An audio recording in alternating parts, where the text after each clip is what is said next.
வணக்கம். அடியேன் அவினாசி ஜோதிலிங்கம், பிரசன்ன ஜோதிட ஆராய்ச்சியாளர். இந்த சேனல் வழியாக உங்களை எல்லாம் சந்திப்பதிலே மட்டற்ற மகிழ்ச்சி. இந்த சேனலுக்காக நீங்கள் கொடுத்து வருகின்ற ஆதரவிற்கு கோடான கோடி நன்றி. 2024 25 மே 1ஆம் தேதி மாலை 5:30 மணிக்கு குரு பயிற்சி. மேச ராசியிலிருந்து ரிஷப ராசிக்கு பயிற்சி. குரு பயிற்சியை எல்லாரும் உற்று நோக்கிக்கிட்டு இருக்காங்க. ஏன்னா குரு பயிற்சி ஆயிடுச்சுன்னா, சார் கல்யாணம் நடந்துருமா, வீடு கட்டிடலாமா, வாகனங்களை வாங்கிடலாமா, வளர்ச்சி அடையுமா, முன்னேற்றம் அடையுமா, வரவேண்டிய பணம் வருமா, பொருளாதாரம் கிடைக்குமா, திடீர் அதிர்ஷ்டம் வருமா, வரவேண்டிய சொத்துக்கள் வந்துருமா, குழந்தைங்க நல்லா இருப்பாங்களா, இன்னொரு குழந்தை கிடைக்குமா, இல்லை இத்தனை வருஷம் குழந்தையே இல்லை இப்போவாது குழந்தைக்கு வாய்ப்பு இருக்கா, இப்படியெல்லாம் நிறைய சுபகாரியங்களுக்காக எதிர்பார்த்து காத்து கொண்டிருக்கின்ற ஒரு சூப்பரான பீரியடு. அந்த பீரியடுக்கு குரு பயிற்சி மே 1 2024 மாலை 5:30 மணிக்கு சரியா மேசத்திலிருந்து ரிஷபத்துக்கு பயிற்சி. இந்த துலாம் ராசி அன்பர்களுக்கு இந்த குரு பயிற்சி ஒரு சோதனையா இருக்குமா, வேதனையா இருக்குமா அப்படிங்கிற ஒரு இது இருக்கும்.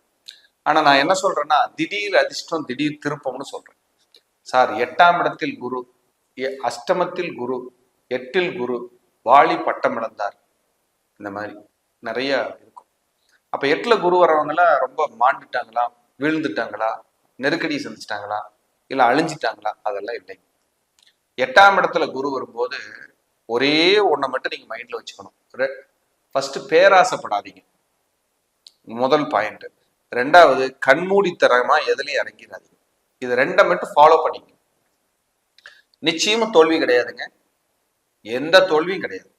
கண்மூடி, ஏன்னா 8ங்கிறது பேராசை. அங்க குரு வர்றாரு, உங்களை சும்மா இருக்க விட மாட்டார். ஒரு காடை வித்து, தோட்டத்தை வித்து இதுல போடுறேன், ஒரு வர வேண்டிய பணத்தை தூக்கி இதுல போட்டேன், நகையை வித்து அப்படி போட்டேன் இப்படி போட்டேன், இப்படி எல்லாத்தையும் போட்டு ஒண்ணு இருக்காது. இதெல்லாம் போராட்டத்தோட உச்சமாக மாறிவிடும். அப்போ துலாம் ராசிக்கு 7ல் இருந்த குரு 8க்கு வராரு. சரி, அது ஸ்தானத்துல 8ல் உட்கார்ந்தாரு. அப்ப நஷ்டம், சேதாரம், அவமானம், கடன், நோய், வழக்கு, விபத்து, கண்டம், போராட்டம், நெருக்கடி, நிம்மதியின்மை இதெல்லாம் கொடுப்பாரா சார்? எப்படி கொடுப்பாருன்னா, சக்திக்கு மீறி போகும்போது, யோசனையே இல்லாம களத்துல இறங்கும் போது இதெல்லாம் வந்துடும். அப்படி இல்லை சார், நான் கரெக்டா திங்க் பண்ணி கரெக்டா டிராவல் பண்றேன் சார்னா தப்பே வராது. இதுல ஒரு கிஃப்ட் என்னன்னா, அவர் எங்க பாக்குறாருன்னு பாருங்க. ஏன்னா குரு பார்க்க கோடி தோஷ நிவர்த்தி. எவ்வளவு தோஷங்க? கோடி தோஷ நிவர்த்தி. அப்ப இந்த தோஷத்தை நீங்கள் நிவர்த்தி செய்ய அந்த பார்வைக்கு பலம் இருக்கு, பெரிய பலம் இருக்கு. அப்ப உங்க ராசிக்கு நேர 12ஆம் இடத்தை பார்ப்பாரு. முதல்ல தூக்கமே இல்லை சார்னா நல்லா தூக்கம் வருங்க. வெளிநாடு, வெளியூர், வெளிமாநிலம் போறதுக்கு முயற்சி பண்ணிட்டு இருந்தா நடக்கும். கும்பாபிஷேகம் பண்றதுக்கு நான் முன்னாடி நின்று எல்லாமே செய்யற சார்னா அதையும் நீங்க நடத்திடுவீங்க. நிறைய தூர தேச பயணங்கள், தூரம் வெளிநாடு போறதோ, கோயில் குளத்துக்கு போறதோ, இந்த மாதிரி போயிட்டு வரதுக்கான வாய்ப்பு கிடைக்கும். 2ஆம் இடத்தை பாக்குறாரு, வராத பணம் வரும், திடீர் சொத்துக்கள், திடீர் அதிர்ஷ்டம். சார் நான் ரொம்ப நாள் எதிர்பார்த்துருந்தேன், எங்க அப்பா இப்ப கூப்பிட்டு காம்ப்ரமைஸ் ஆகி சரி உயில் பண்ணி வச்சிடறேன் பாட்டாரு சார், அது ஒரு 2 கோடி ரூபாய்க்கு அந்த சொத்து போகும் சார். இதெல்லாம் நடக்கும். திடீர் அதிர்ஷ்டம். உங்க சொத்துக்கள்ல ஒரு காம்ப்ரமைஸ் நடக்குங்க, அதெல்லாம் இப்ப நடக்கும். அவர் 2ஆம் இடத்தை மட்டும் பார்க்கல, 4ஆம் இடத்தையும் பார்க்கிறார். 4ஆம் இடம் தான் பதவி, 4ஆம் இடம் தான் உங்க ஹெல்த், 4ஆம் இடம் தான் உங்க அம்மாவோட ஆரோக்கியம், 4ஆம் இடம் தான் உங்களுடைய வாகனம், 4ஆம் இடம் தான் வீடு. அப்ப இது எல்லாமே உங்களுக்கு பிளஸ். இதுல மைனஸ் எல்லாம் இருந்ததுன்னா அப்படியே பிளஸ்ஸா மாறப்போகுது. உங்க அம்மாவுக்கு ஆரோக்கியம் சரியாயிரும், உங்க ஆரோக்கியம் மேம்படும். பதவி கூப்பிட்டு கொடுப்பாங்க, பதவியில சிக்கல் இருக்குன்னா சரியாகும். வீடு, இடம், நிலம், வாகனத்துல வெள்ளங்கம் இருந்ததுன்னா சரி பண்ண போறீங்க. சரியாகக்கூடிய காலம்.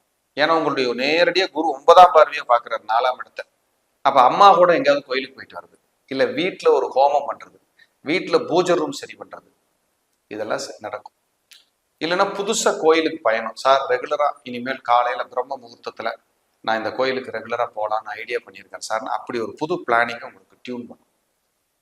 இதெல்லாம் ஒரு நல்ல விஷயம், ஒரு அற்புதமான விஷயம். அந்த குரு பார்வைக்கு அவ்வளவு பலம். அதே போல உங்க குழந்தைங்க யாராவது வீடு கட்டாம இருக்காங்கன்னா புது இன்வெஸ்ட்மெண்ட் போவாங்க வீடுக்கு. ஒரு சொத்தை வித்து இன்னொரு சொத்துல உள்ள போடுறேன் சார் அப்படின்னு உங்க குழந்தைங்க யாராவது துளாராசிக்காரன் குழந்தைங்க இருந்தா அது நடக்கும். உங்க குழந்தைங்க படிக்கவே இல்லை, ரொம்ப டிஸ்டர்ப்டா இருக்காங்கன்னா அந்த உங்க லேஸ் அப்படி படிக்க ஆரம்பிப்பாங்க. ஆனா ஒண்ணே ஒண்ணு என்னன்னா, குழந்தைகளோட ஹெல்த்ல கொஞ்சம் கவனம் செலுத்து. குழந்தைகளோட ஹெல்த்ல கொஞ்சம் கவனம் செலுத்துனீங்கன்னா கொஞ்சம் நல்லது, ரொம்ப நல்லது. கொஞ்சம் ஆரோக்கியத்துல எக்ஸ்ட்ரா கேர் எடுத்துங்க. சின்ன குழந்தைகளா இருக்காங்க உங்களுக்கு அப்படின்னா மேலே விழுந்துடாம கீழே மேலே விழுந்துடாம பார்த்துக்குங்க. சைலன்சர் சூடு, கத்தி, சுடு தண்ணி, கரண்ட்டு, ஹைட்ல ஏறி இறங்குறது, இந்த மாதிரியான காலகட்டத்தை இருக்கும், கவனமா இருக்கணும். ஒரு எச்சரிக்கை. அப்போ எச்சரிக்கையில நீங்க பார்த்து நடந்துக்கிட்டா போதும். அதே போல சார் இறந்துட்டாங்க எங்க குடும்பத்துல, அவங்களுக்கு எல்லாம் திதி தர்ப்பணம் கொடுக்கல, இந்த வருஷம் அவங்களுக்கு ஒரு திதி கொடுத்து ஒரு அன்னதானம் பண்ணலான்னு ஐடியா இருக்கு சார்னு இப்போ உங்களுக்கு தோணும். அது நடக்குது, வாய்ப்பு இருக்கு, நடத்திக்கிட்டு தப்பு வராது, நல்லா இருக்கும். அதே போல உங்க ஆபீஸும் உங்க வீடும் ஒன்னா இருக்கிற மாதிரி இல்லை, உங்க வேலைகள் எல்லாம் வீட்டில் கொண்டு வந்து ஆபீஸ் மாதிரி போட்டு அங்க கணக்கு வழக்கு பார்க்குற மாதிரி இப்போ உங்களுக்கு சேஞ்ச் ஆகும். ஏற்கனவே உங்க ராசிக்கு 6ல் ராகு போறாரு, என்ன எதிர்ப்பு வந்தாலும் ஜெயிச்சுக்கலாம். 6ஆம் இடத்துல ராகு இருக்கிறது ரொம்ப விசேஷம். இப்ப குரு 8ஆம் இடத்துக்கு போறாரு, உங்க வாகனத்துல கவனமா போங்க, இல்ல வாகனத்தை பழுது பார்க்குற மாதிரி வரும். இது ஒரு மைனஸும் அங்க இருக்கு, வாகனத்தை பழுது பார்க்குற மாதிரி வரும். வேற வாகனம் வாங்கலாமா, யார் சும்மாவாது யாராவது கொண்டு வந்து இடிச்சிருவாங்க, அந்த மாதிரி சின்ன சின்ன ஒரு தொந்தரவு கூட வந்து போகலாம். அது நிதானமா போய் நிதானமா வாங்க. இன்சூரன்ஸ் கவனம், உங்க ஹெல்த்துக்கானாலும் சரி வாகனத்துக்கானாலும் சரி ஒரு இன்சூரன்ஸ் போட்டு வச்சுக்கிறது சேஃப். உங்களுக்கு சொத்துக்கள் பேர்ல இருக்கிற பணம் தொகை எங்களுக்கு பிரிச்சு கொடுக்கல, அப்படியே வச்சிருக்காங்க சார், அதெல்லாம் நடந்துருமா அப்படின்னா இப்ப அதுக்கான காலம், அதுக்கான ஒரு பீரியடை நம்ம அது பார்க்கலாம். ஒரு மாற்றத்தை நோக்கிய பயணத்தை அது கட்டாயம் கொடுக்கும், ஒரு நிம்மதியை கண்டிப்பா கொடுக்காம போகாது. இப்படி நிறைய விஷயங்களை சொல்லிக்கிட்டே போகலாம், நிறைய விஷயங்கள் இருக்கு. அப்போ குரு பயிற்சிங்கிறது துலாம் ராசிக்காரர்களுக்கு 8ல் இருக்குங்கிறத அந்த ஒரு மைனஸை மட்டும் பார்க்காம பார்க்குற இடத்துக்கு நிறைய பலன்கள் இருக்கு, அது நமக்கு நல்லதுதான் செய்யும், நிச்சயமா நம்ம நல்லா தான் இருக்க போறோம்னு நீங்க நம்புங்க அப்படின்னு சொல்றேன். நெகட்டிவ் தாட் உங்களுக்கு மைனஸ் தாட், நெகட்டிவ் தாட் வரவே கூடாது. அதாவது துலாம் ராசிக்காரங்களுக்கு உதவி மனப்பான்மை நிறைய இருக்கும், யாருக்காவது ஏதாவது ஹெல்ப் பண்ணுங்கிற எண்ணம், அவங்க மட்டும் நல்லா இருந்துட்டாங்கன்னு வைங்க எல்லாத்தையும் பார்த்துக்கோங்க, அவ்வளவு சூப்பர் ராசி. ஏன்னா அங்க சனி உச்சமாகிறாரு, அந்த ராசிக்குள்ளதான் நரசிம்மர் சுவாதி உள்ள உட்காந்துருக்கு, விசாகம் உள்ள உட்காந்துருக்கு, சித்திரை உள்ள உட்காந்துருக்கு. அவங்களுக்கு வீடு கட்டணும், தன்னை அழகா வச்சுக்கணும், நல்ல ஜம்முன்னு வாழணும் அப்படிங்கிற எண்ணம் இருந்துகிட்டே இருக்கும். ஒரு கட்டமைப்பு, ஒரு வடிவமைப்பு, தன்னை அழகாக வைத்துக் கொள்கின்றது, உடைகளை விதவிதமாக வாங்கி வைத்துக் கொள்வது, இது ரொம்ப பிடிக்கும். அதெல்லாம் இப்போ கொஞ்சம் நடக்கும், அந்த மாதிரி எல்லாம் நம்ம சரி பண்ணணுங்கிற எண்ணங்கள் உங்களுக்குள்ள வரும். இதெல்லாம் துலாம் ராசிக்கு உண்டான விஷயங்கள். 8ல் குரு வருது அப்படின்னா இப்ப கொஞ்சம் அந்த அவமானத்தை நோக்கிய பயணங்கள்ல யோசிச்சு செஞ்சீங்கன்னா சரி. கம்யூனிகேஷன்ல இருந்து எல்லாமே, உறவுகளுக்குள்ள எல்லாமே கரெக்டா யோசிச்சு கொண்டு போயிட்டீங்கன்னா உங்களை அடிச்சுக்கவே முடியாது.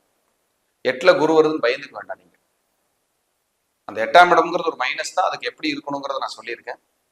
ஆனாலும் 12ஆம் இடம், 2ஆம் இடம், 4ஆம் இடம் இதை பூரா பார்க்கறதுனால என்ன பிளஸ்ன்னு நான் சொல்லியிருக்கேன்.